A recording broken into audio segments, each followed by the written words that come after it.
नमस्कार, मैं अविनाश। एक बार फिर से जो अलीगढ़ का मामला है, सास और दामाद का, काफी सुर्खियों में है और इस मुद्दे को लेकर के हम फिर एक बार आपके सामने हाजिर हुए। मुद्दा थोड़ा अलग है क्योंकि वो फरार होते हैं और अभी आ गए हैं, नजदीकी थाने में हैं और उसी थाने में ये लोग मौजूद भी है। और जो लड़की है यानी कि जो शिवानी है शिवानी के पिता और उसके भाई उसकी माँ से यानी कि जो अनीता है उससे बातचीत करना चाहते हैं, लेकिन पुलिस उनसे मिलने नहीं दे रही थी। लेकिन देर रात को उनकी मुलाकात होती है। ये सारी चीजें आप लोग देख रहे हैं, समझ रहे हैं, लेकिन मसला ये है कि जिस घर में एक दुल्हन आने वाली थी, उसी घर में ठीक उसी दिन, जिस दिन बारात आती है, उसी दिन लड़की की माँ वापस आती है और थाने में। और देखिए ना, एक दिन पहले आती है ना एक दिन बाद आती है, बल्कि वो उसी डेट पे आती है जिस डेट पे उस लड़की की बारात आनी होती है। एक तरह से कह ले कि जो लड़का यानी कि जो राहुल है अपनी दुल्हन को लेकर के सीधे थाने में पहुंचा और पहुंचने के बाद पुलिस के सामने सारी बयानबाजी हो रही है और ये बयानबाजी अभी रुकने का नाम ही नहीं ले रही। इसी बीच जो राहुल है उसकी बुआ का एक स्टेटमेंट आ गया है सामने। दरअसल जो बुआ के उसके स्टेटमेंट आया है सामने, वो ये सीधा सीधा कह रही है कि अगर लड़के की खुशी अगर इसी में है तो वो उसको अपने साथ रखेगी। यानी कि राहुल की जो परिवार है, राहुल का जो पिता है, वो उसको रखने के लिए तैयार नहीं, बल्कि उसने जवाब दे दिया कि वो उसको नहीं रखेगा, वो उसको बेदखल कर देगा अपनी जायदाद से। लेकिन वहीं पर जो राहुल की बुआ है वो उसको रखने के लिए तैयार है। कहती है कि अगर लड़का अगर खुश है उसी औरत के साथ तो उसको रखेगी, यानी कि उसको पनाह देगी वो। और जैसा कि लोगों से जब बातचीत की जाती है, जब मीडिया वाले पूछते हैं कि तुम लोग कहाँ गए थे, इस दौरान जो वो औरत है जिसका नाम अनीता और सपना बताया जा रहा है, अनीता से जब पूछा जाता है तो वो क्या कुछ करी है वो भी हम आपको सुनवाते हैं। कौन सा शहर है मुझे याद नहीं। हाँ तो वहाँ शहर में गई थी। हाँ फिर वहाँ से आ गए तो पता लगा कि अलीगढ़ की पुलिस पीछा कर रही है, तो बच के जाएंगे कहाँ, इसीलिए फिर आ गए। अच्छा, जो जैसा कि कहना है कि आपके पति जो है वो शराब पी करके मारते पीटते थे, तो इससे परेशान होकर के आप गई। हाँ, यही कारण है। हाँ यही कारण है। अच्छा, जो उन्होंने दूसरा आरोप लगाया है कि पैसे लेकर के और जो गहने थे वो लेकर, ऐसा कुछ नहीं। नहीं, तुम्हारे केंद्र कह रहे हैं कि तुम जो 3.5 लाख रुपए जेवर। दरअसल अनीता साफ साफ कह रही है कि वो पहले बिहार जाती है और बिहार जाने के बाद फिर वो वहां से नेपाल वो लोग चले जाते हैं। लेकिन यहीं पर जो उसका पति है, एक तरह से कह लेंगे राहुल, हालांकि अभी शादी नहीं हुई है और शादी अभी हो भी नहीं पाएगी जब तक वो दोनों का डिवोर्स नहीं होता, यानी कि अनीता का और उसके पति का जब तक डिवोर्स नहीं होता तब तक वो उसी की पत्नी कहलाएगी। लेकिन राहुल के साथ अगर जब वो भागती है तो भागने के बाद वो जाते हैं और वो लोग जा करके कभी होटल में तो कभी कहीं पे, तमाम जगहों पे रुकते हैं। लेकिन दरअसल जो खुशबू, ये जो शिवानी है, शिवानी की जो माँ है, वो बार बार ये कह रही है कि वो जाती है और उसका जो पति है वो उसको बार बार ये इल्जाम लगा रहा है कि तुम अपने दामाद से बातचीत करती हो, तुम्हारा उसी के साथ संबंध है, तुम उसी की रखैल हो, तमाम बातें वो कह रहा है, तुम उसी के साथ सोती हो।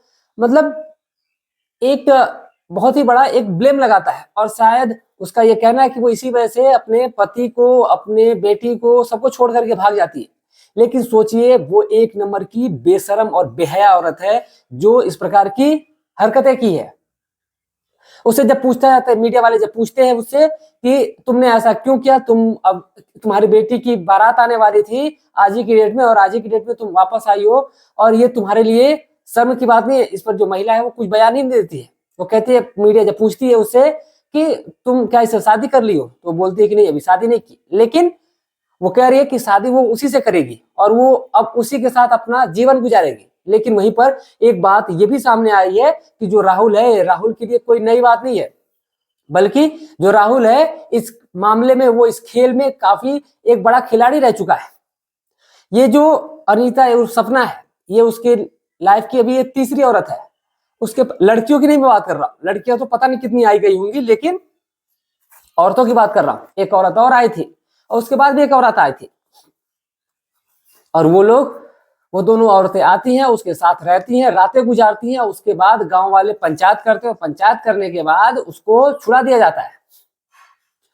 उस वहां पे तो मामला रफा दफा हो जाता है, लेकिन ये मामला उतना तुल नहीं पकड़ा था वो वाला, लेकिन ये वाला जो मामला है ये काफी तुल पकड़ लिया है। और 6 अप्रैल को जब ये सपना और राहुल दोनों फरार होते हैं, तो जो सपना है वो बार बार अपने बयान पे टिकी हुई है। वो कह रही है कि उसका पति जब उसको मारता है तो फिर वो अपने दामाद को ही प्रेशर देती है कि वो उसको लेकर के जाए। सोचिए कि वो औरत जो कि अपने बेटी के लिए जिसको चुनी थी, यानी कि एक तरह से कह लें कि वो अनीता और सपना जो है वो एक तरह से बहुत ही बड़ी षड्यंत्र रच रही थी। और वो षड्यंत्र जो है वो इस कदर रचती है कि वो अपने दामाद को ही फंसाने के लिए एक पूरा माहौल क्रिएट कर लेती है। और वहां पे एक सीधा सीधा वो एक तरह से कह लें कि जो उसका पति था उसको पसंद नहीं आ रहा था, उसको रास नहीं आ रहा था, और इसीलिए जो सपना है वो अपने ही दामाद को फंसाने के लिए एक पूरा षड्यंत्र इस प्रकार से बुनती है। देखिए मैं आपको पूरा मामला क्लियर कर देता हूं कि जो सपना है उसने कैसे पूरा एक षड्यंत्र बुना था। दरअसल जब वो अपने लड़की के लिए लड़का देखती है, यानी कि जब राहुल को देखती है, और राहुल का जो जीजा है जिसका नाम योगेश है, योगेश इसमें बीच में ही पड़ा था। तो कहीं ना कहीं ऐसा तो नहीं है, हालांकि ऐसा नहीं कहना चाहिए, कहीं ऐसा तो नहीं है कि योगेश का भी उस महिला से पहले संबंध रहा हो, और इसीलिए ये सारी बातें हो रही हैं। लेकिन जो ये राहुल है, राहुल से जब शिवानी की शादी तय होती है तो इसी दौरान जो शिवानी है वो तो बातचीत करती ही है, लेकिन कहीं ना कहीं जो शिवानी जिसकी उम्र में है जब 17 साल है और वो कक्षा 8 पास गई है, और वहीं पर उसकी पढ़ाई जो बंद हो जाती है। लेकिन इधर जो सपना है वो अपने दिल में अपना जो राजकुमार है वो एक तरह से कह ले कि वो राहुल को चुन लेती है, और एक बहुत ही बड़ी साजिश रच लेती है कि उसको पति मार रहा है, फटकार रहा है। क्या आज से पहले लगभग शादी के 20 साल बीत चुके, और 20 साल में क्या जो सपना का पति है, शिवानी का जो पिता है, क्या उसको ये पहली बार मारा होगा? लेकिन ये जो औरत है एक तरह से पूरा कहले की साजिश करता है, और उसने एक पूरा एक माहौल क्रिएट किया। जिस प्रकार से राहुल का स्टेटमेंट आया, कल एक राहुल का स्टेटमेंट आता है और वो राहुल कहता है कि वो अपनी मर्जी से नहीं भागा, बल्कि जो उसकी सास है अनीता वो उसको लेकर के भागती है, और वो कहती है कि अगर तुम नहीं आओगे तो मैं मर जाऊंगी। अब जिस लड़के की शादी होने वाली है और वो उसकी सास बन रही है, तो वो उसको लेकर के उसकी एक जिम्मेदारी बनती है। उसको माँ के नजरिए से शायद देख रहा था, इसीलिए वो जाता है उसके साथ खड़ा होता है, लेकिन वो बोलता है कि उसको नहीं पता था कि उसको लेकर के भागना पड़ जाएगा। वो कहते हैं कि अगर तुम मुझे लेकर के नहीं जाओगे, एक तरह से कह ले कि सीधा सीधा राहुल को यहाँ पे वो ब्लैकमेल करती है औरत, और ब्लैकमेल करने के बाद वो कहती है कि तुम अगर मुझे लेकर के नहीं जाओगे तो फिर मैं कहीं और जा करके अपनी जान दे दूंगी। राहुल मजबूर होता है, राहुल विवश होता है, और उसके बाद वो वहां से उसको लेकर के चला जाता है। और लगभग 10 दिन और 10 रातें बिताने के बाद जो राहुल है वो लेकर के उसको थाने में आता है। यानी कि एक तरह से कह लें कि जो सपना है उसकी जो शारीरिक जरूरत है, जब एक तरह से उसको लगता है कि अब पूरी हो रही है धीरे धीरे, तो वो एक तरह से यहाँ पे सीधा सीधा अगर हम मामला कह लें कि पहले इस्तेमाल करो फिर विश्वास करो वाली हाल यहाँ पे चल रही है। कि सपना पहले अपने दामाद को इस्तेमाल कर रही है, उसके बाद अब उसको भरोसा हो गया है कि उसके लायक है, अब उसका जीवन जो है वो पार लगा देगा। सोचिए जिस औरत का एक पैर अब कब्र में जा चुका है और एक पैर अभी जमीन पे है, लेकिन वो अपने एक तरह से कह ले कि वो अब उसकी जिंदगी ही क्या बची है, लेकिन वो अपने हवस के चक्कर में अपनी जो अंदरूनी आग है उसको बुझाने के लिए एक अपनी मासूम सी अपनी ही बेटी का घर तोड़ देती है, घर उजाड़ देती है। लेकिन सारा कुछ होने के बाद भी लड़की यानी कि जो शिवानी है उसका दिल देखिए, वो कहते हैं कि ठीक है वो चली गई कोई बात नहीं। लेकिन आप लोग सोचिए कि अगर एक इंसान को 1000 रुपए भी अगर कमाने पड़ जाए एक दिन में, तो उसके पसीने छूट जाते हैं, और 1000 रुपए तो बहुत मुश्किल से आते हैं अगर एक नॉर्मल अमूमन एक परिवार है तो, और एक जो मजदूर तबके का परिवार है उसके लिए 1000 रुपए बहुत बड़े मायने रखते हैं।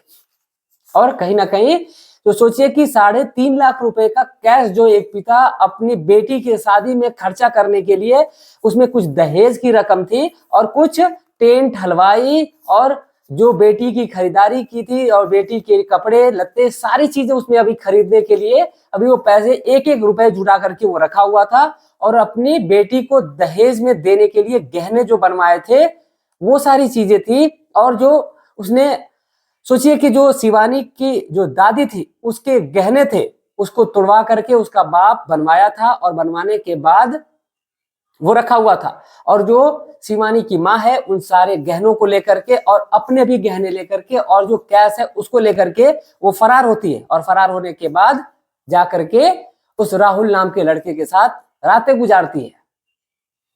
और वो इस टाइम पे आकर के थाने में के अंदर सफाई दे रही है, माफी मांग रही है। वो बेशरम, उसको बिल्कुल शर्म नहीं आती है एक बार भी, जिस प्रकार की वो बातें कर रही है। उसको एक बार भी शर्म नहीं आई कि उसकी जो बेटी है 16 तारीख को उसकी बेटी की बारात आनी है और वही औरत अपने ही सगे दामाद के साथ वो फरार होती है, अपनी ही बेटी का घर उजाड़ती है। जब मीडिया वाले उसे पूछते हैं कि क्या तुमने सही किया, इस पर वो बेहया बेशरम औरत की तरह बोलती है कि हाँ उसने सही किया, जबकि उसको इस प्रकार की हरकतें नहीं करनी चाहिए। लेकिन आखिर कोई कर ही क्या सकता है। इसी बीच जो ये खबर आती है वो आपको और इस पूरे समाज को एक तरह से कह लें कि एक बहुत ही गंदा मैसेज देकर के जा रही है। जिस प्रकार की हरकतें हो रही हैं आज सपना, इस पे एक तरह से अगर हमारी अगर बात की जाए तो हम तो इस पे एक तगड़ा एक्शन लेने की बात करते हैं कि पुलिस इस पे बहुत ज्यादा तगड़ा एक्शन ले। लेकिन एक तरह से कह लें कि इन पे तो सीधा सीधा चोरी का ही मामला चलेगा। चोरी के मामले में ये जेल जाएंगे फिर छूट जाएंगे। इसमें तो राहुल एक तरह से बरी हो जाएगा, लेकिन जो फंसेगी वो सपना। और सपना जब जेल जाएगी तब उसको अपनी बुद्धि ठिकाने आएगी। उसने अपने पति से साफ साफ मना कर दिया कि मैं तुम्हारे साथ नहीं रहूंगी क्योंकि तुम एक नंबर के नियायती घटिया इंसान हो। सीधा सीधा उसका यह स्टेटमेंट था। उनके अंदर जब बात उचित होती है, सोचिए कि उसी औरत का, सपना का ही भाई बोल रहा है कि घर में जो बोलती है कि वो 200 रुपए लेकर के घर से गई थी। वो औरत जो कि थाने में एक दुल्हन की तरह सज करके आती है और आकर के बैठी हुई है एक बेशरम औरत की तरह वहां पर, और वो बोलती है कि वो बस 200 रुपए लेकर के गई थी। अब 1500 रुपए के लिए उसका पति उसको पी करके पूरे दिन मारता है।